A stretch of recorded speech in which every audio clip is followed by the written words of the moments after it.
In a time like this, how do we reclaim the better angels of our nature? And how do we become braver angels?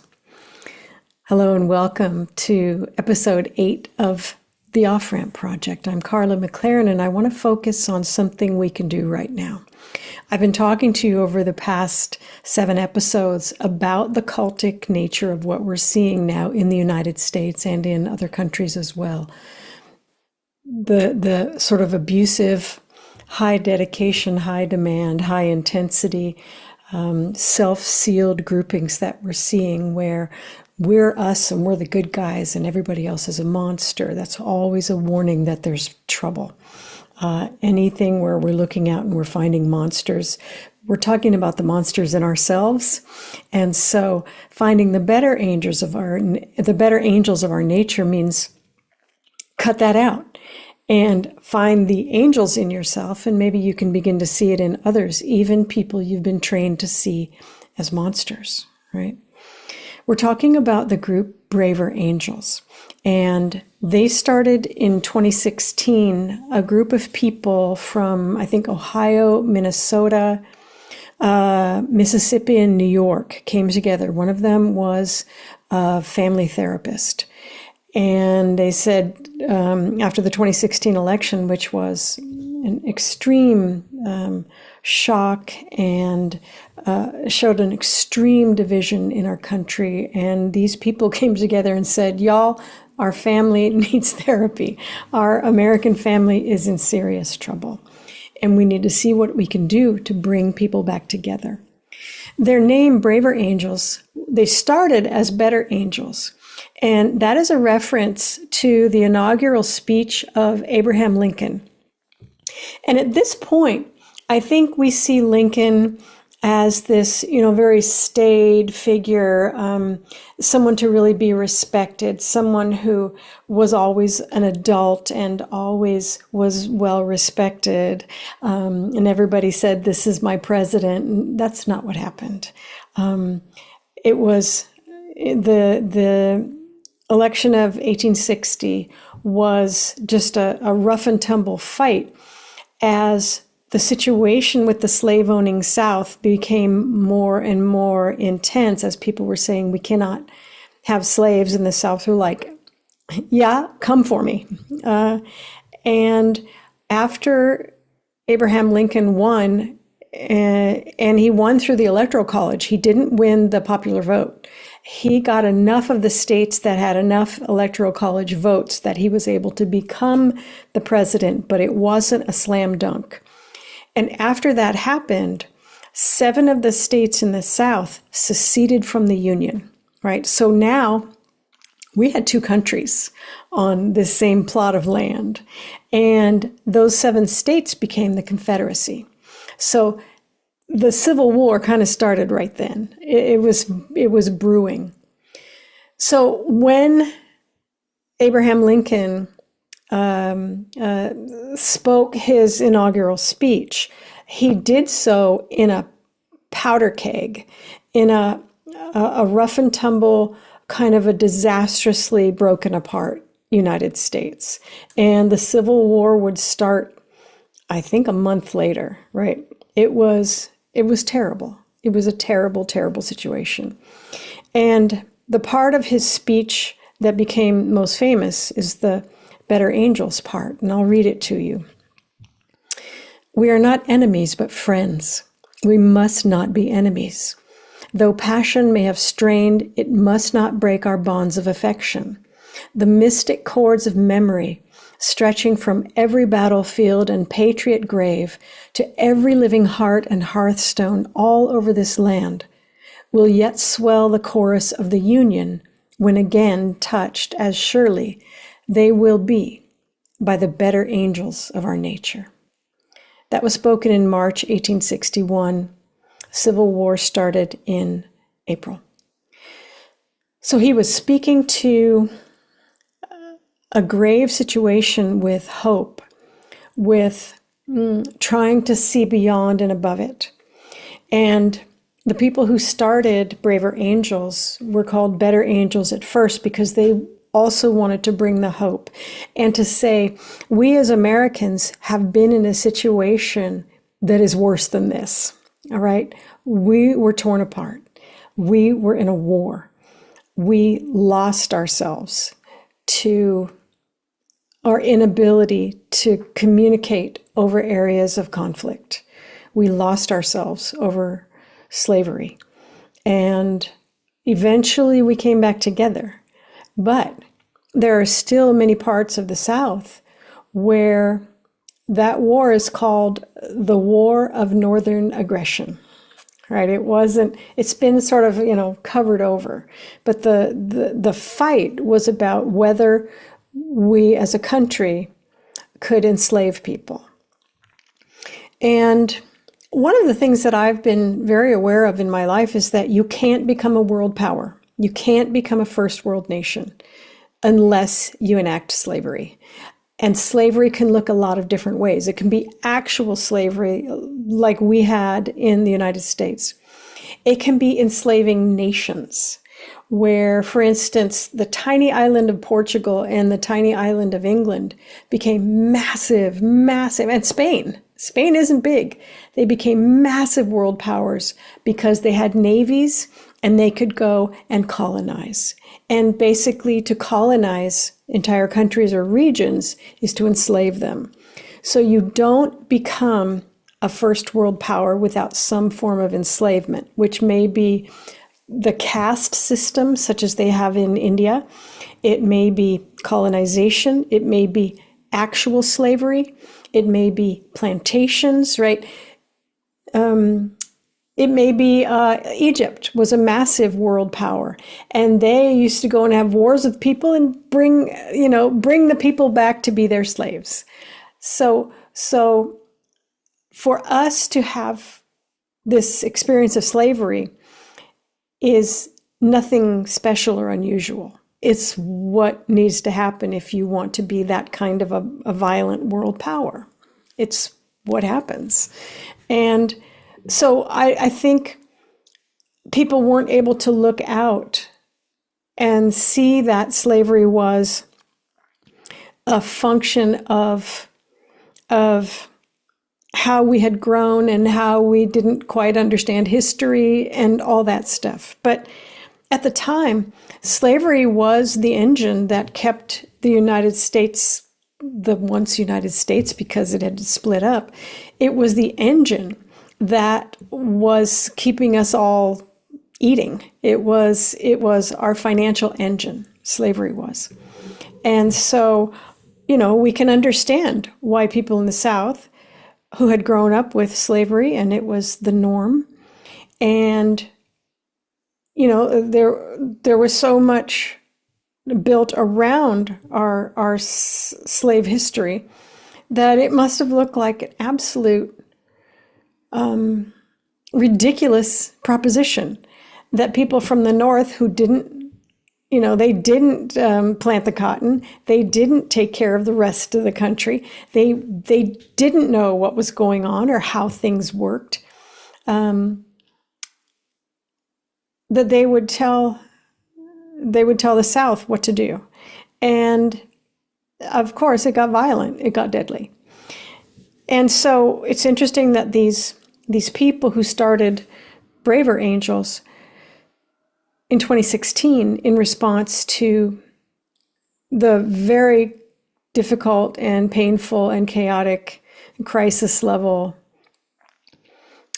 split in our country, that they would look back to the Civil War because it's a part of our history as Americans and we were falling back into it. Interestingly, one of the people who started Braver Angels was a family therapist. And so a lot of the things that Braver Angels does today is based on a kind of a foundation of family therapy. And you don't feel it when you're in Braver Angels workshops. You just learn how to be less polarized. And I wanted to tell you, I've joined Braver Angels as soon as I heard about them. I was like, what? What? Yes, I must. They have regular debates, and they They work their debates very differently. You don't attack each other and do that tedious, competing monologue nonsense of many debates. But everybody argues against or for or against the premise of the debate, such as our immigration policy is failed. That might be a premise of a debate. And people argue or support the premise, not arguing against each other. And I've been to a couple of them, and I was really glad to see it happening, because you could hear people from the red side and the blue side coming together to think about things clearly. And with the structure that was created for the debate, people could be people, and people could disagree without losing their minds and losing their empathy and losing their emotional functioning. It filled me with hope, right? I also just went to one called How to Become Politically Anti-Fragile, right? How to stop being such a big baby about politics, because I think a lot of us, I'm sorry, I said big baby, that was mean. But I think a lot of us just look at the trouble and we just collapse. We become so fragile that we can't function. And that's not going to help anyone. So I love that idea. There's also one called How to Disagree Better. Because I think a lot of us are disagreeing in a very unskilled way at this point. Just sort of, you're bad and I'm right, and that's the end of it. Or how can I make you know that I'm right? How can I make you stop thinking what you're thinking and come over and be thinking what I'm thinking, because obviously it's better. That's not how to disagree better. There's also one called Depolarizing Within. Remember, polarization is to take a thing and split it. So we've got reds and blues, and never the twain shall meet. We've got black and white. We've got yes and no. We've got positive and negative. We've got all these separations when we're a family and we need to come together and deal with the serious problems that we're facing. So I think Braver Angels, if you want to join as a member, I think it's $12 a year or something like that. Of course, you can pay more. But with that, you get notifications of what kind of workshops are in your area. I've only gone to Zoom workshops because I am very busy and taking care of a lot of people. So I can't sort of like go out and be somewhere for an evening. But the Zoom workshops are great. I did go to a party, a summer party with our local Braver Angels. And we got together and talked, let each other know what our political affiliations were, and then had a good talk about just anything and good barbecue. There was a part of me that could let down and just feel like, okay, it's not hopeless. America isn't hopeless. We can come together. We can find the better angels of our nature. We can become braver angels. So I'm putting, of course, the link to Braver Angels. Of course, you can go Braver Angels, you'll find it. But what was interesting to me is that these people who started it in 2016, in 2017, they started to go around in a bus and an SUV and give workshops in this place, in that place, in this state, sort of all over. I think they were in the Midwest, the South, and the Northeast. So they were in the Bible Belt. They were in the Rust Belt. And they went beyond those places as well. They went to where they could get to. And they gave these workshops. They weren't charging money for it. They were trying to find out, given the right tools, can Americans have the courage to connect? And they found, yes, given the right tools, we can connect. And so they went from driving around in a bus to 10 local alliances, and then 100, and then 1,000. And then now in 2025, 10,000. There are 10,000 local alliances of Braver Angels.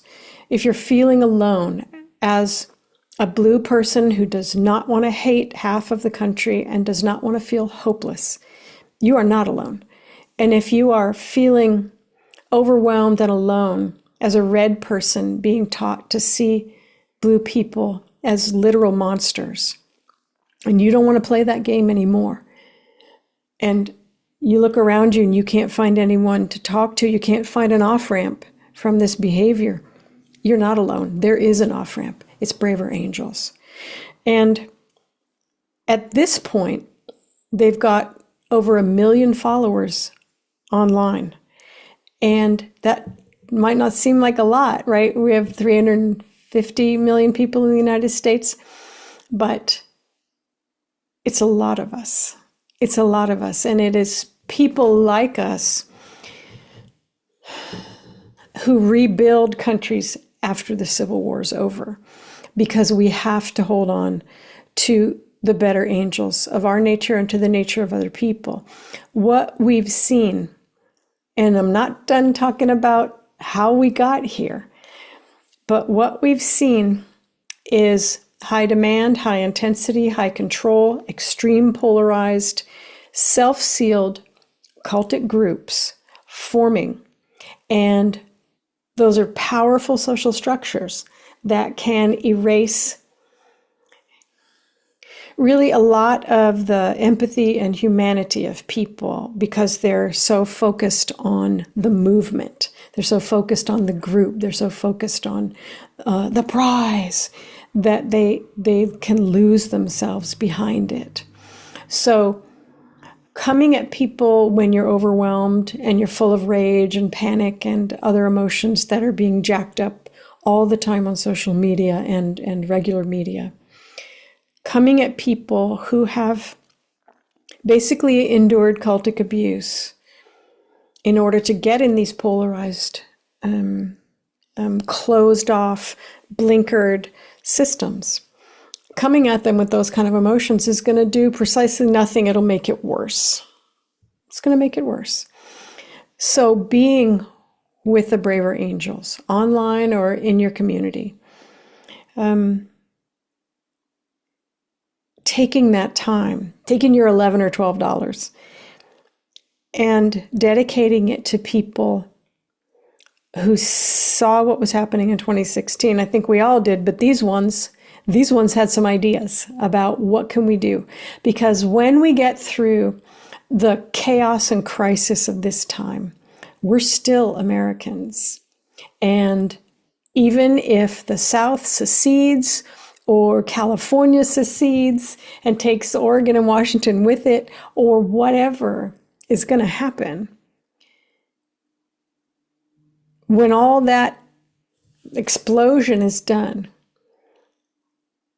we're going to need off-ramps, and we're going to need ways to find out how we fix what happened to us. And one of the ways is making sure that you are in the emotional and social and empathic position, because you're surrounded by people who are believing in the better angels of our nature, that you can be a part of rebuilding. There's a lot of people right now who are a part of tearing it down. And as I said before, sometimes within the psyche, within the individual, there's these times of upwelling and chaos inside us that have to happen because something happened previously, or we built our lives on a series of ideas that were damaging to us, and eventually kind of the soul says, yuck, I need to get rid of this. And if you have the right support, if you have the right structure, if you have the right grounding and boundaries around you, you can move through those places and come to a place that is better, that is more whole, that is more true, that is more wonderful than how you lived before. We are in the turmoil, we are in the trauma, we are in the chaos and the crisis. And it doesn't stay this way. It doesn't stay this way in the psyche. It doesn't stay this way in countries. We come through it. And so for me, keeping an eye on the better angels of our nature, braver angels is a way that I do that. It's a way that I keep connected to hope, to humor, to connection to people, to listening to people who don't agree with me. And that's not the point, is that we agree. It's not a kumbaya kind of a situation. It is, I believe that our immigration system is broken for these reasons. And the person on the other side of the table says, I agree that it's broken, but it's for these reasons. And I think we should do this to fix it. And I say, I hear what you're saying. And I think my reason too is a valid one. And this is how I would fix it, right? It's not this pointless, childish fighting that you see sort of everywhere.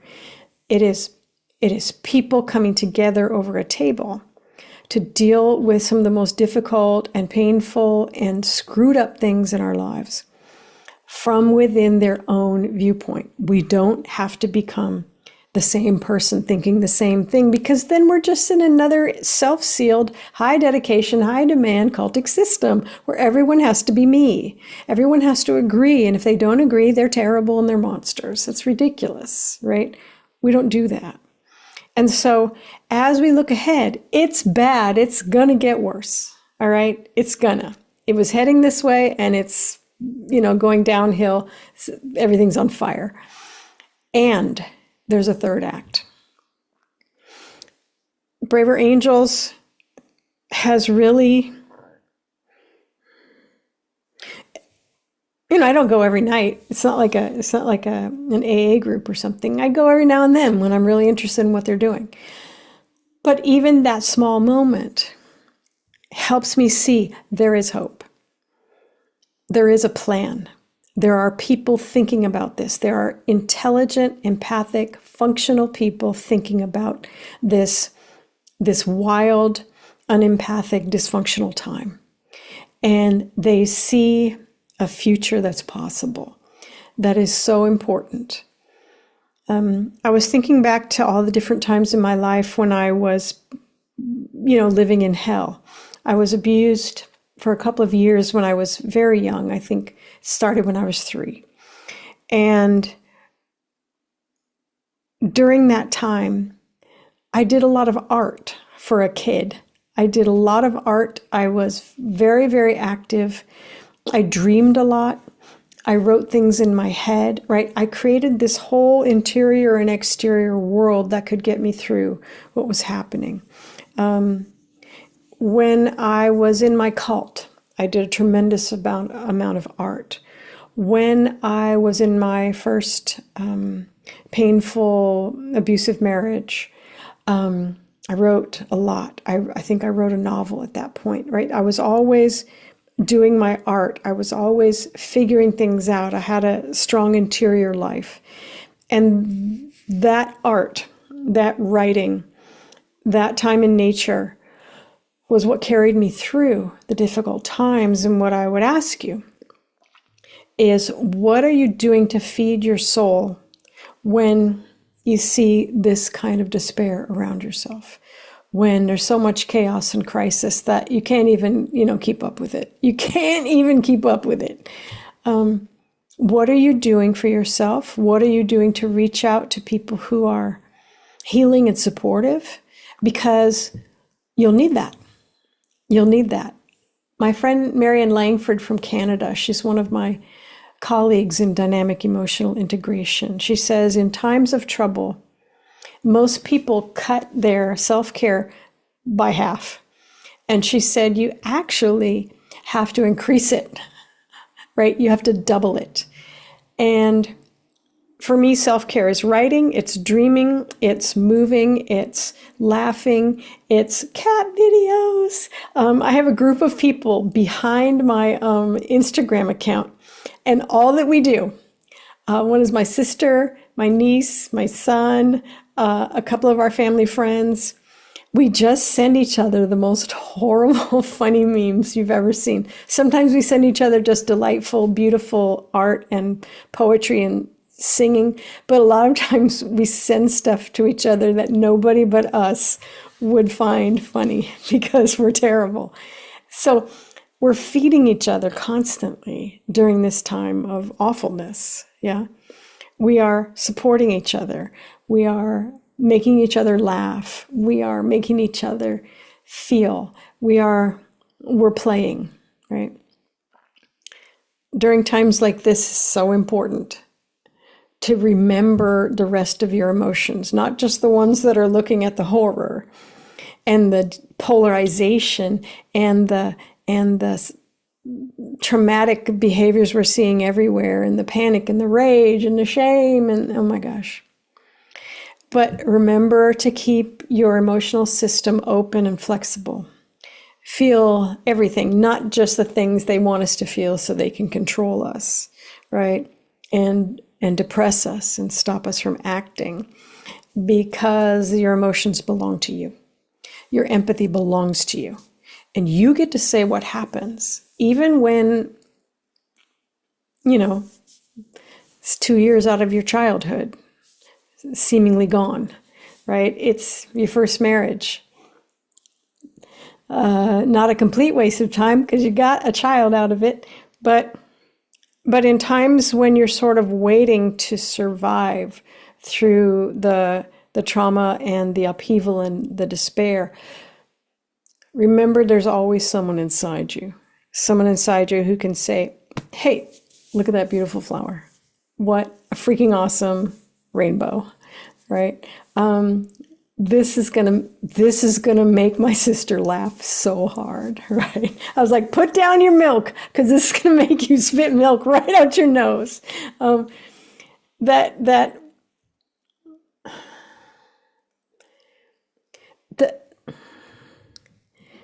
What is outside of you does not control your inner life, and your inner life is the garden from which your soul springs. You can feed this garden. You can rebuild this garden. You can tend to this garden. You can bring people in who are friends to this garden. The sarcastic parts, the braver angels parts, the research parts, right? For me, when things are this troubled, I move out like this and look for as many inputs as possible to keep my inner self fed and nourished. And that is what I'm hoping to do with the Off-Ramp Project, and Braver Angels is a big part of it. They also have a book that just came out by one of the leaders and a neuroscientist, and it's called Beyond the Politics of Contempt. And I will send you to it just came out, so I will send you to the website for that book as well. I think that's something we all need to read. We need to get beyond these politics, because they're ugly. They're ugly, and they're so beneath us. They're so beneath sort of anybody, but they're beneath us as a country. They're beneath us as individuals. They're beneath us. And I don't support them. And what's cool is I don't have to, because I'm not alone, and neither are you. Thank you so much. I'll see you next time.